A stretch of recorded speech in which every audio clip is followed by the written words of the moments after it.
வணக்கம் டிடி தமிழ் நேயர்களே, நான் சுனிதா. இன்னைக்கு ஒரு ஃபெஸ்டிவல் மோட்ல வந்திருக்கேன் நான். ஸோ அடுத்து என்ன ஃபெஸ்டிவல் வருது அப்படின்னு பார்த்தோன்னா கிறிஸ்மஸ் வருது. ஸோ கிறிஸ்மஸ்னாலே கேக்ஸ், குக்கீஸ் இதுதான் எல்லாருக்கும் ஞாபகத்துக்கு வரும். அண்ட் கேக்ஸ் வந்து மோஸ்ட்லி நிறைய பேர், அதாவது இப்போ சொல்லலை, பட் இதுக்கு முன்னாடியெல்லாம் வந்து கடையில் தான் வாங்கிட்டே இருப்போம். பட் இப்போ எல்லாருமே ப்ரிஃபர் பண்ணுறது வீட்டில் செய்யலாம், குழந்தைங்களுக்கு வந்து நம்மளே செஞ்சு கொடுக்குறதுல ஒரு ஹாப்பினஸ் இருக்குது அப்படின்னு. அண்ட் இப்போ எல்லாருமே வந்து ஓடிஜி அவன்லாம் வீட்டில் வச்சுருக்கோம். எதுக்குன்னா குழந்தைங்களுக்கு வந்து வித்தியாசமாக செஞ்சு கொடுத்து இம்ப்ரெஸ் பண்ணலாம், நமக்கும் ஒரு சாட்டிஸ்ஃபேக்ஷன் இருக்கும். கரெக்டாக? பட் கிறிஸ்மஸ்னு வரும்போது ப்ளம் கேக் வந்து ஒரு பெரிய ப்ராசஸ்ன்னு தான் நிறைய பேர் நினச்சிருக்கோம். ஏன்னா அது ட்ரெடிஷ்னலாக பண்ணுறது வந்து அப்படி தான். அதை வந்து ட்ரை ஃப்ரூட்ஸ் எல்லாமே எடுத்து அதை ரம்மில் சோக் பண்ணி அது இத்தனை மாதம் ஃபர்மெண்ட் பண்ணி அதுக்கப்புறமா வந்து கிறிஸ்மஸ் அப்போ அந்த கேக் பண்ணுவாங்க. ஸோ அப்படி யோசிக்கும் போது நம்ம வேண்டாம், இது ஒரு பெரிய ப்ராசஸ், அதுக்கு நம்ம கடையிலேயே வாங்கிட்டு போயிடலாம் அப்படின்னு யோசிப்போம். பட் இந்த ரம் இல்லாமல் வீட்லேயே இன்ஸ்டண்ட்டாக எப்படி ப்ளம் கேக் பண்ணுறதுன்னு நான் உங்களுக்கு காட்ட போகிறேன். இந்த எபிசோட் பார்த்து முடிச்சதுக்கப்புறமா இவ்வளோதானா ப்ளம் கேக் பண்ணுறது அப்படின்னு கண்டிப்பாக இந்த கிறிஸ்மஸ்க்கு நீங்கள் வீட்டில் செஞ்சு இதை குழந்தைங்களுக்கு கொடுப்பீங்க. என்னென்ன தேவையான இன்க்ரீடியன்ஸுங்கிறத பார்த்துடலாம். 1/2 கப் ஃப்ரூட் ஜூஸ், 1 கப் கிட்ட மிக்சடாக ஃப்ரூட்ஸ் அண்ட் நட்ஸ் எடுத்து வச்சுருக்கேன், 1 teaspoon vanilla essence, 1/2 cup oil, 3 tablespoon milk powder, 1 cup மைதா, 1/2 கப் பால், 1 டீஸ்பூன் பட்டை பொடி, 1 டீஸ்பூன் கார்டமம் பவுடர், 1/2 கப் சர்க்கரை, 1 சிட்டிகை உப்பு, 1 teaspoon baking powder, 1/2 teaspoon baking soda. So இப்போ தேவையான பொருள்லாம் என்னென்னு பார்த்துட்டோம். ஃபர்ஸ்ட் நம்ம இதுக்கு ரம்முக்கு பதிலாக என்ன ரீப்ளேஸ் பண்ணியிருக்கோம் அப்படின்னு பார்த்தீங்கன்னா இந்த ஃப்ரூட் ஜூஸ் தான். இந்த ஃப்ரூட் ஜூஸ் வந்து ரெடிமேடாகவும் உங்களுக்கு கடையில் கிடைக்கும். கடையில் வாங்கும்போது நீங்கள் இந்த மிக்சட் ஃப்ரூட் ஜூஸஸ் இருக்கும், அது வாங்கிக்கோங்க. இல்லை வீட்லேயே நீங்கள் இந்த ஃப்ரூட் ஜூஸும் ரெடி பண்ணணும் அப்படின்னு நினைக்கிறீங்கன்னா ஒரு 3 ஆரஞ்சு எடுத்து அதோட ஜூஸ் எடுத்து பல்பியாக இருந்தால் ஓகே, பட் அதோட சீட்ஸ் இல்லாமல் பார்த்து எடுத்து வச்சுக்கோங்க. ஸோ இதை வந்து நான் ஒரு 1/2 கப் கிட்ட எடுத்து வச்சுருக்கேன். அடுத்து இந்த ப்ளம் கேக்கில் ஒரு மெயினான இன்க்ரீடியன்ட்னு பார்த்தீங்கன்னா இந்த மிக்சட் ஃப்ரூட்ஸ் அண்ட் நட்ஸ் தான். இதில் நான் வந்து பாதாம், பிஸ்தா, அதுக்கப்புறமா முந்திரி பருப்பு, அப்புறம் ட்ரை ஃப்ரூட்ஸில் கருப்பு திராட்சை, கிரான்பெரிஸ், அப்புறம் கிவி, இது வந்து உங்களோட ஆப்ஷன் தான். ப்ளம்மில் வந்து ரிச்னஸ் கொடுக்கக்கூடிய ஒரு விஷயம் இந்த ட்ரை ஃப்ரூட்ஸ் அண்ட் நட்ஸ் தான். ஸோ இது தாராளமாக உங்களுக்கு எவ்வளோ வேணுமோ சேர்த்துக்கலாம். ஏன்னா ஹெல்த்துக்கும் நல்லது. குழந்தைங்க தனியாக கொடுத்தா சாப்பிட மாட்டாங்க, இந்த மாதிரி கேக்கில் போட்டு கொடுக்கும்போது இன்னும் விரும்பி சாப்பிடுவாங்க. அண்ட் இது வந்து நிறைய ஃப்ளேவர் கொடுக்கும். அண்ட் இதில் வந்து இந்த ட்ரை செரிஸ், ப்ளம்ஸ், நான் சொன்ன மாதிரி உங்களுக்கு என்ன ஆப்ஷன் வேணுமோ யூஸ் பண்ணிக்கலாம். இந்த ட்ரை ஃப்ரூட்ஸுமே வந்து உங்களுக்கு ஒரு பேக்காகவே கிடைக்கும், மிக்சடாகவே கிடையில. அது வாங்கிக்கிட்டிங்கன்னா நீங்கள் வந்து கேக் பண்ணுறதுக்கு வந்து யூஸ் பண்ணிக்கலாம். இப்போ இதை வந்து இந்த ஃப்ரூட் ஜூஸில் போட்டு நம்ம வந்து மினிமம் ஒரு 1 மணி நேரத்துலேருந்து 2 மணி நேரம் வரைக்கும் இதை நம்ம சோக் பண்ண போகிறோம். ஏன்னா நம்ம ஃபர்மெண்டேஷன் ப்ராசஸ் எதுவுமே யூஸ் பண்ண போகிறதில்ல, ரம்முக்கு ரீப்ளேஸ் பண்ணுறதுனால இது அட்லீஸ்ட் ஒரு 2 hours கிட்ட நம்ம சோக் பண்ண விட்டோம்னா டேஸ்டியாக இருக்கும்.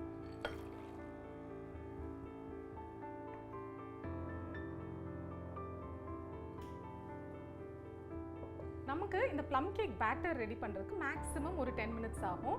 அதே சமயம் நம்ம அவனும் வந்து ப்ரீ ஹீட் பண்ணி வச்சுக்கணும். ஸோ இப்போ அவனை வந்து ஃபர்ஸ்ட் ப்ரீ ஹீட் பண்ண வச்சுட்டு அதுக்கப்புறமா நம்ம பேட்டர் ரெடி பண்ணோம்னா கரெக்டாக இருக்கும். ஸோ அவன் வந்து 180 டிகிரி செல்சியஸ்க்கு வச்சுக்கலாம். இது வந்து ஒரு 10 நிமிஷம் ப்ரீ ஹீட் ஆனால் கரெக்டாக இருக்கும். ஸோ இப்போ அவன் ப்ரீ ஹீட் ஆக ஆரம்பிச்சிருச்சு, நம்ம பேட்டர் ரெடி பண்ணிப்போம். இப்போ நம்ம பேட்டர் ரெடி பண்ணுறதுக்கு முன்னாடி நமக்கு கேரமலைஸ்ட் சுகர் சிரப் வேணும், அதை ரெடி பண்ணிக்கலாம்.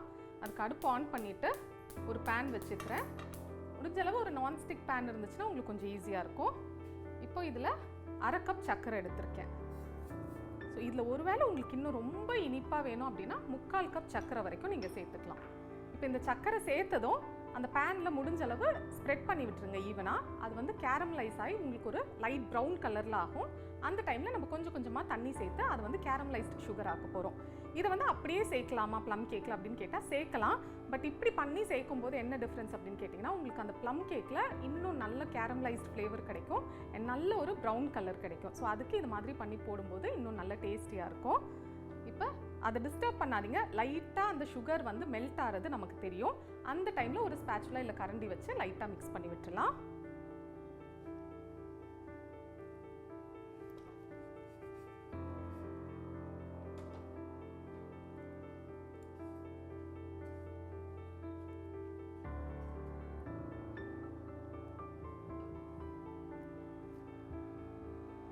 அண்ட் இந்த ப்ளம் கேக்கோட ஹிஸ்ட்ரி அப்படின்னு நீங்கள் எடுத்து கூகுளில் பார்த்தீங்கன்னா ரொம்பவே இன்ட்ரெஸ்டிங்கான ஒரு விஷயம் நான் பார்த்தேன். இது வந்து எப்படி செய்ய ஆரம்பிச்சாங்கன்னா கஞ்சி ஃபார்மேட்டில் குடிக்க ஆரம்பிச்சிருக்காங்க.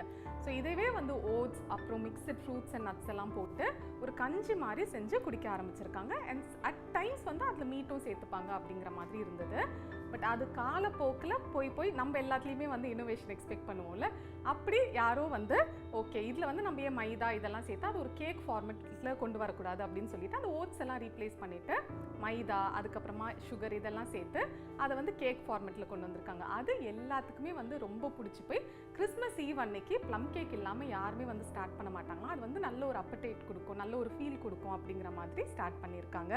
அண்ட் இப்போ வந்து சுகர் பார்த்தீங்கன்னா லைட்டாக மெல்ட் ஆக ஆரம்பிச்சிருக்கு. இதுக்கப்புறம் ரொம்ப கேர்ஃபுல்லாக பார்க்கணும், ஏன்னா சுகர் வந்து டக்குன்னு பேர்ன் ஆயிடுச்சுன்னா கசப்பு வந்துடும். அதனால இது கொஞ்சம் லைட்டாக மிக்ஸ் பண்ண ஆரம்பிப்போம்.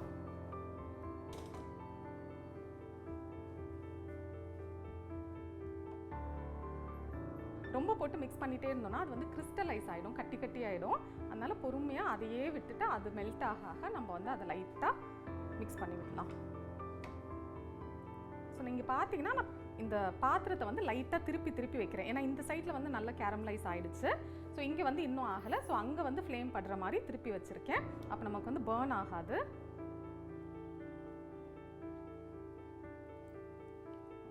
இப்போ ஆல்மோஸ்ட் நமக்கு வந்து ரெடி. இன்னொரு 10 செகண்ட்ஸில் ஃபுல்லாகவே கேரமலைஸ் ஆகிடும்.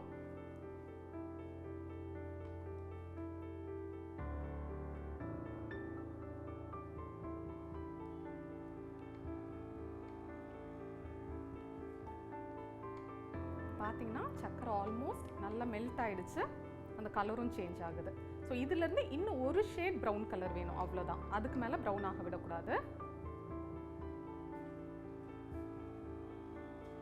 இப்போ இதில் அரை கப் தண்ணி வச்சுருக்கோம்ல, அது கொஞ்சம் கொஞ்சமாக சேர்த்து நல்லா மிக்ஸ் பண்ணிக்கலாம். தண்ணி சேர்க்கும்போது கொஞ்சம் கேர்ஃபுல்லாக பண்ணுங்கள், தெரிக்கும்.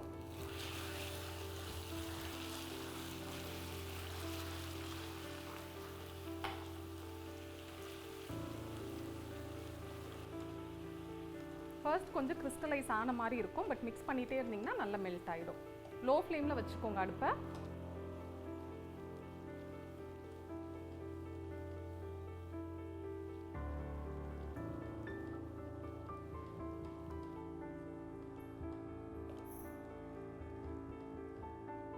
கொஞ்சம் கொஞ்சமாக அது மெல்ட் ஆகுது, கிறிஸ்டலைஸ் ஆனது. அது ஃபுல்லாக மெல்ட் ஆனது நம்ம அடுப்பு ஆஃப் பண்ணிடலாம். எந்த விதமான கம்பி பதம் அது எதுவுமே தேவை கிடையாது நமக்கு. ஜஸ்ட் எல்லாமே மெல்ட் ஆகி நமக்கு ஒன்று சேர்ந்து வரணும், அவ்வளோதான்.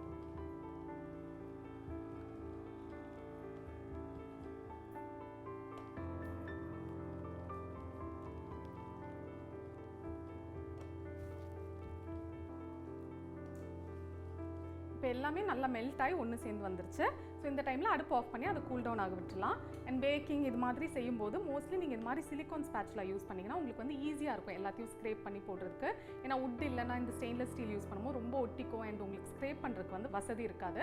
இது வந்து ஹீட் ப்ரூஃப், இப்போ உங்களுக்கு எல்லாத்துலேயுமே கடையில் கிடைக்கும். இது மாதிரி யூஸ் பண்ணிக்கோங்க.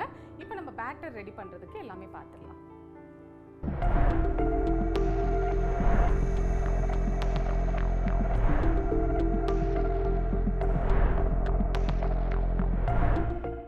பேட்டர் ரெடி பண்ணுறதுக்கு ஒரு மிக்சிங் பவுல் எடுத்திருக்கேன்.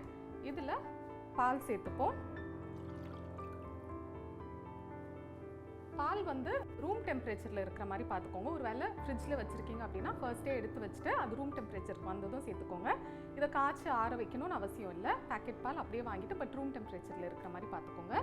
இது கூடவே அரை கப் எண்ணெய் சேர்த்துக்க போகிறேன். இது வந்து ரீஃபைண்ட் ஆயில் தான் சேர்த்துக்கிறேன். இந்த எண்ணெய்க்கு பதிலாக நீங்கள் பட்டரும் சேர்த்துக்கலாம். பட்டர் சேர்க்குறதா இருந்தால் அதை மெல்ட் பண்ணி ஆறுனதுக்கு அப்புறமா சேர்த்துக்கோங்க. இல்லை ஒரு வேளை நீங்கள் எண்ணெய் சேர்க்குறீங்க அப்படின்னா கடலை எண்ணெய், நல்லெண்ணெய் இது மாதிரி ஃப்ளேவர்டு ஆயில் இருக்கக்கூடாது. ரீஃபைண்ட் ஆயில் தான் வந்து கேக்குக்கு வந்து கரெக்டாக வரும். இப்போ இது ரெண்டுத்தையும் மிக்ஸ் பண்ணிடலாம். ஸோ ஃபர்ஸ்ட் மிக்ஸ் பண்ணும்போது எண்ணெயும் ஆயிலும் சேராத மாதிரி இருக்கும். பட் லைட்டாக மிக்ஸ் பண்ண அது வந்து ஒன்று சேர்ந்துடும். அண்ட் இந்த ப்ளம் கேக் பொறுத்த வரைக்கும் இன்னொரு ஈஸியான விஷயம் அப்படின்னு பார்த்தீங்கன்னா, நம்ம இந்த பீட்டர் வச்சு பீட் பண்ணணும், இந்த டெக்ஸ்சர் வேணும், இந்த கன்சிஸ்டன்சி வேணும், அப்படி எதுவுமே கிடையாது. நம்ம இருக்கிற எல்லா இன்க்ரீடியன்ஸும் ஒன்றா போட்டு மிக்ஸ் பண்ணி நம்ம வந்து பேக் பண்ண போகிறோம். ஸோ ரொம்பவே ஈஸியாக இருக்கும்.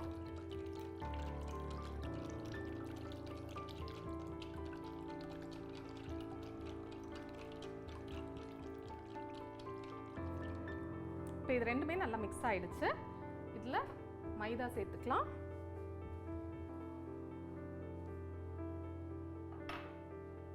மில்க் பவுடர் எடுத்திருக்கேன். ஸோ மில்க் பவுடர்லேயே உங்களுக்கு ஸ்வீட் அண்ட் அன்ஸ்வீட்டன்ட் ரெண்டுமே கிடைக்கும்.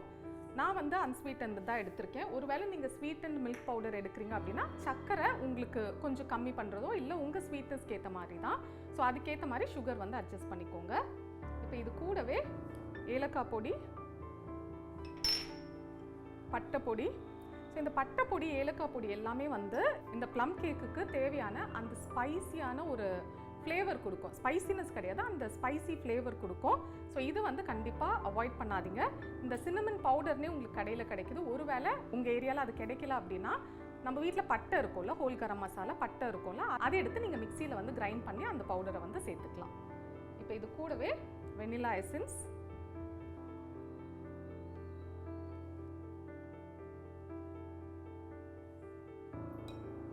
இது எல்லாத்தையும் நல்லா மிக்ஸ் பண்ணிக்கலாம்.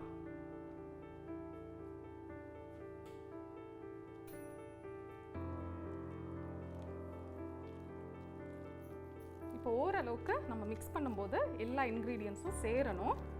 இந்த டைமில் நம்ம பேக்கிங் பவுடர், பேக்கிங் சோடா,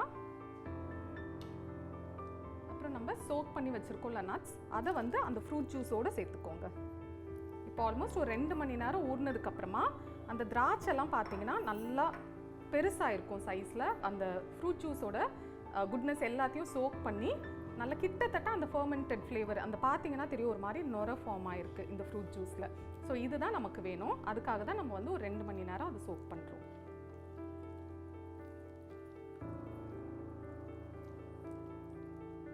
இப்போ இதெல்லாம் நல்லா கலந்து விட்டதுக்கு அப்புறமா இப்போ நம்மளோட சுகர் சிரப் நல்லா வெதுவெதுப்பான சூடுக்கு வந்துருச்சு. நான் சொன்ன மாதிரி ரொம்ப சூடாக இருக்கும்போது சேர்த்திங்கன்னா அது அந்த பேக்கிங் பவுடர், பேக்கிங் சோடா எல்லாமே வந்து ரியாக்ட் ஆக ஆரம்பிச்சிடும். அப்போ உடனே நம்ம பேக் பண்ணுற மாதிரி ஆகிடும். அப்போ மேபி அந்த கன்சிஸ்டன்சியில் வந்து டிஃப்ரென்ஸ் இருக்கலாம். ஸோ நல்லா கூல் டவுன் ஆகணும், இல்லைனா கை பொறுக்கிற அளவுக்கு சூடு இருக்கணும். இப்போ இது வந்து நம்ம எக்லெஸ் வெர்ஷன் தான் பண்ணிகிட்ருக்கோம். ஸோ நிறைய பேர் வந்து எக்லெஸ் வெர்ஷன் ப்ரிஃபர் பண்ணுவீங்க. ஏன்னா பேக் பண்ணி நம்ம ஃப்ரெண்ட்ஸ் அண்ட் ஃபேமிலிக்கு கொடுக்கும்போது காமனாக எக்லெஸ்ஸாக இருந்துச்சுன்னா சேஃபர் சைடுன்னு நினைப்போம். அண்ட் எக்லெஸ் வெர்ஷனாக இருந்தாலுமே நம்ம வந்து அதுக்கு தேவையான ஆயில், அப்புறம் அதுக்கப்புறமா பேக்கிங் பவுடர், சோடாலாம் ஆட் பண்ணியிருக்கிறதுனால அது அழகாக ரைஸ் ஆகும் அண்ட் சாஃப்டாகவும் இருக்கும். உங்களுக்கு டெக்ஸ்சர் எந்த விதமான டிஃப்ரென்ஸும் இருக்காது. இப்போ இதில் நம்ம சுகர் சிரப் கொஞ்சம் கொஞ்சமாக சேர்த்துக்கலாம். நம்ம மிக்ஸ் பண்ணும்போது இப்படி எடுத்து ஊற்றும் போது அந்த கன்சிஸ்டன்சி கொஞ்சம் லூஸ் ஆகணும். அந்த அளவுக்கு நம்ம சேர்த்தா போதும்.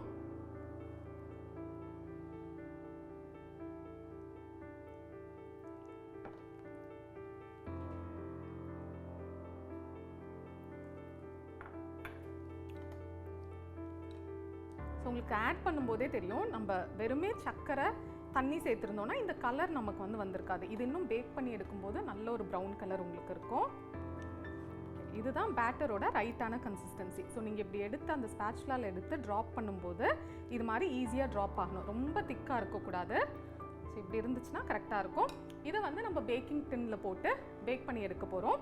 அதுக்கு பார்ச்மெண்ட் பேப்பரில் எப்படி லைன் பண்ணணுங்கிறத உங்களுக்கு காட்டிடுறேன்.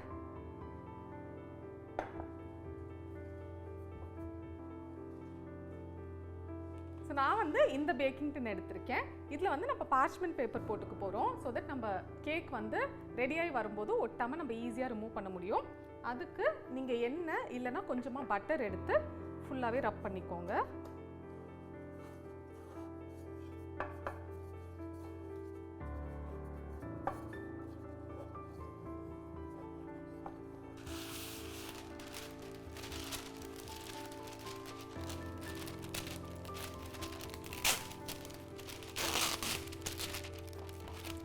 இது மாதிரி பேக்கிங் ஷீட், பார்ச்மெண்ட் பேப்பர்னு சொல்லுவாங்க, இல்லை பட்டர் பேப்பர்னு சொல்லுவாங்க. இது ஈஸியாக கடையில் கிடைக்கும், இல்லை ஆன்லைனில் கூட நீங்கள் வாங்கிக்கலாம். ஸோ இது வந்து கேக் பேக் பண்ணும்போது யூஸ் பண்ணோன்னா நம்ம வந்து ஸ்ட்ரெஸ் ஃப்ரீயாக இருக்கலாம்னு சொல்லலாம். ஏன்னா வந்ததுக்கப்புறமா நம்ம ஒட்டிடுமோ அப்படி இப்படிங்கிற டென்ஷன் இருக்காது, ஈஸியாக வெளியில் வந்துடும். ஸோ இப்போ வந்து இந்த கேக் டின்னுக்கு ஏற்ற சைஸ்க்கு இதை நம்ம கட் பண்ணிக்க போகிறோம். ஸோ இதில் ஒரு சின்ன ட்ரிக் இருக்குது. நீங்கள் வந்து இதை ஃபோல்ட் பண்ணிக்கணும். இந்த பார்ச்மெண்ட் பேப்பரை இது மாதிரி ஃபோல்ட் பண்ணிக்கோங்க.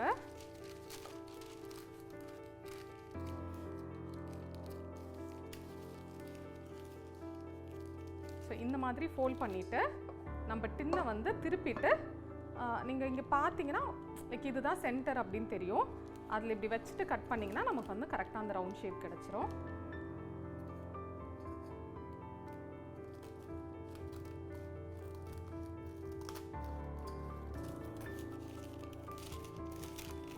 வந்து நம்ம பேஸ்க்கு யூஸ் பண்ணிக்கலாம்.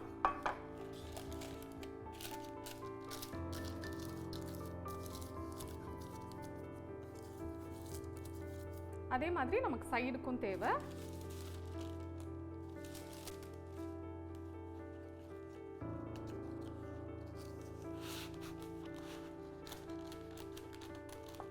ஸோ சைடுக்கு வந்து இந்த ஹைட்டை மெஷர் பண்ணிவிட்டு எவ்வளோ தேவையோ அவ்வளோ எடுத்துக்கலாம்.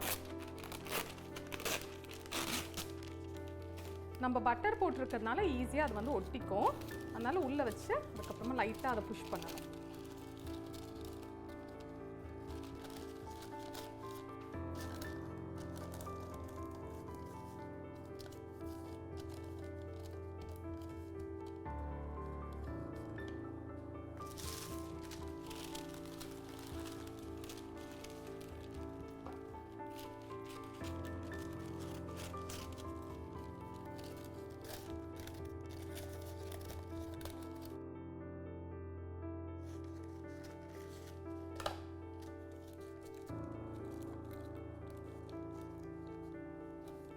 நம்மளோட பேக்கிங் டின் சூப்பராக ரெடி ஆகிடுச்சு. ஸோ இது மாதிரி பார்ச்மெண்ட் பேப்பர் எல்லா சைடும் போட்டுட்டோன்னா நம்ம சேஃபாக கேக்கை வந்து பேக் பண்ணி எடுத்துடலாம். இப்போ பேட்டர் ரெடியாக இருக்குல்ல, இதில் வந்து ஒரு சிட்டிகை உப்பு போடணும். உப்பு எதுக்கு அப்படின்னு பார்த்தீங்கன்னா அந்த ஸ்வீட்னஸ் பேலன்ஸ் பண்ணுறதுக்கு, ப்ளஸ் எந்த ஒரு ஸ்வீட் ரெசிபிஸ் பண்ணுறதா இருந்தாலும் ஒரு சிட்டிகை உப்பு சேர்க்கும்போது அந்த இனிப்பு வந்து தூக்கி கொடுக்கும் அப்படின்னு சொல்லுவாங்க. ஸோ ஸ்வீட்னஸ் வந்து நல்லா தெரியும் அப்படின்னு சொல்லுவாங்க. ஸோ அதையும் போட்டு நல்லா மிக்ஸ் பண்ணியாச்சு. இப்போ இதை வந்து இந்த கேக் டின்ல ஊற்றிடலாம்.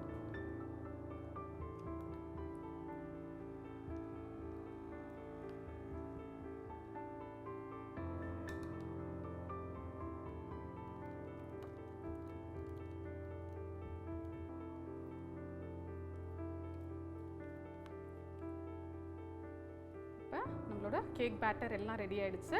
இப்போ நம்ம அவன் ப்ரீ ஹீட் பண்ணி வச்சிருக்கோம்ல 180 டிகிரி செல்சியஸ்க்கு, அதே 180 டிகிரி செல்சியஸில் ஒரு 30லேருந்து 35 நிமிஷம் ஆகும்.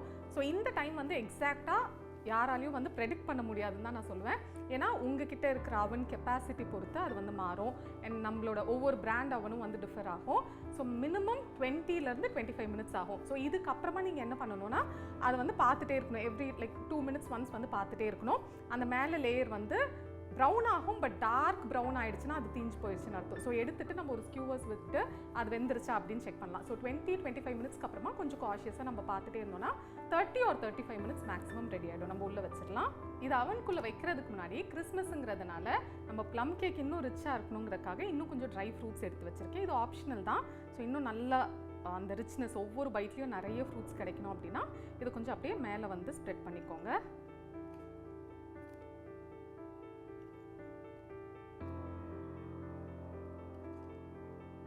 இப்போ ட்ரை ஃப்ரூட்ஸ் எல்லாம் சேர்த்துட்டோம். இப்போ இது அவனில் வச்சு பேக் பண்ணி எடுத்துருவோம்.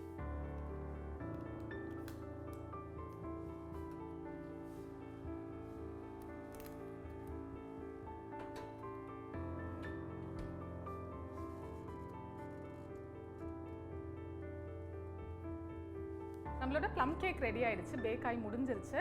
180 டிகிரி செல்சியஸில் 30 மினிட்ஸ் கிட்டத்தட்ட ஆகும்னு சொல்லியிருந்தேன். கூடவோ குறையவோ ஆகலான்னு சொன்னேன். எனக்கு கரெக்டாக 40 மினிட்ஸ் ஆயிருக்கு. ஸோ ஒரு 25 மினிட்ஸ்லேருந்தே நீங்கள் கொஞ்சம் செக் பண்ணிகிட்டே இருக்கணும். ஒரு ஸ்கியூவர்ஸ் ஏதாவது வச்சு இல்லை நைஃப் ஏதாவது வச்சு குத்தி பார்க்கும்போது அதில் வந்து பேட்டர் தான் வருது அப்படின்னா அது குக் ஆகலை, இன்னொரு 5-10 மினிட்ஸ் எக்ஸ்ட்ரா ஆகும். இல்லை அடுத்து நீங்கள் ப்ரிக் பண்ணும்போது அது க்ளீனாக வந்துச்சு அப்படின்னா அது குக் ஆகிடுச்சுன்னு அர்த்தம். இப்போ நான் லாஸ்ட்டாக செக் பண்ணும்போது என்னோடய ஸ்கியூவர் வந்து க்ளீனாக வந்தது. ஸோ பேக் ஆகிடுச்சு, நம்ம எடுத்துடலாம்.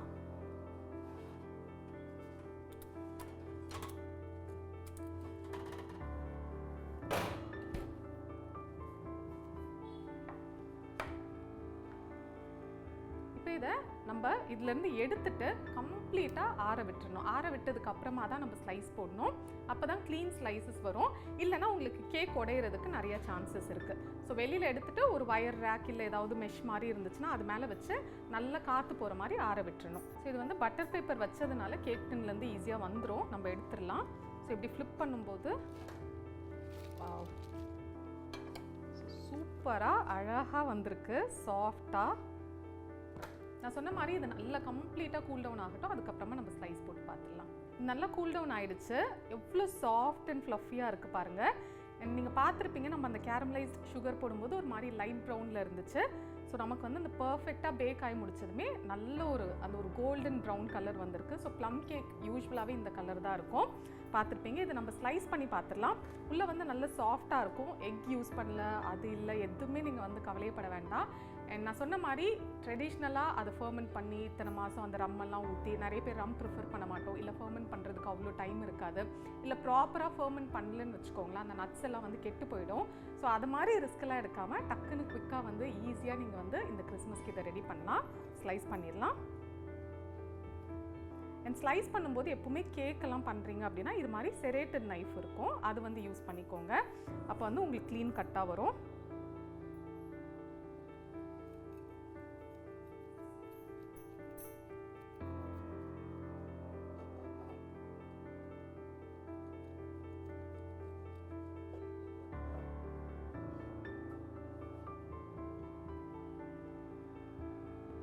பண்ணதுமே அப்படி ஒரு வாசனை, அந்த திராட்சை, அந்த ஃப்ரூட்டி ஃப்ரேக்ரன்ஸ் இருக்குது அப்படின்னு சொல்லலாம்.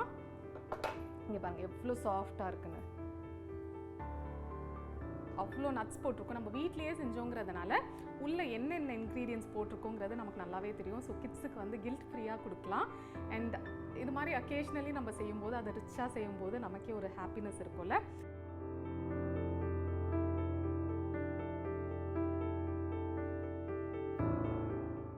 ஸோ இந்த கிறிஸ்மஸ்க்கு நம்ம பேக்கரி எல்லாம் தேடி போகாமல் நீங்கள் வீட்லேயே இந்த ப்ளம் கேக்கை கண்டிப்பாக செஞ்சு ரொம்ப ஹாப்பியாக என்ஜாய் பண்ணுவீங்கன்னு நான் நம்புகிறேன்.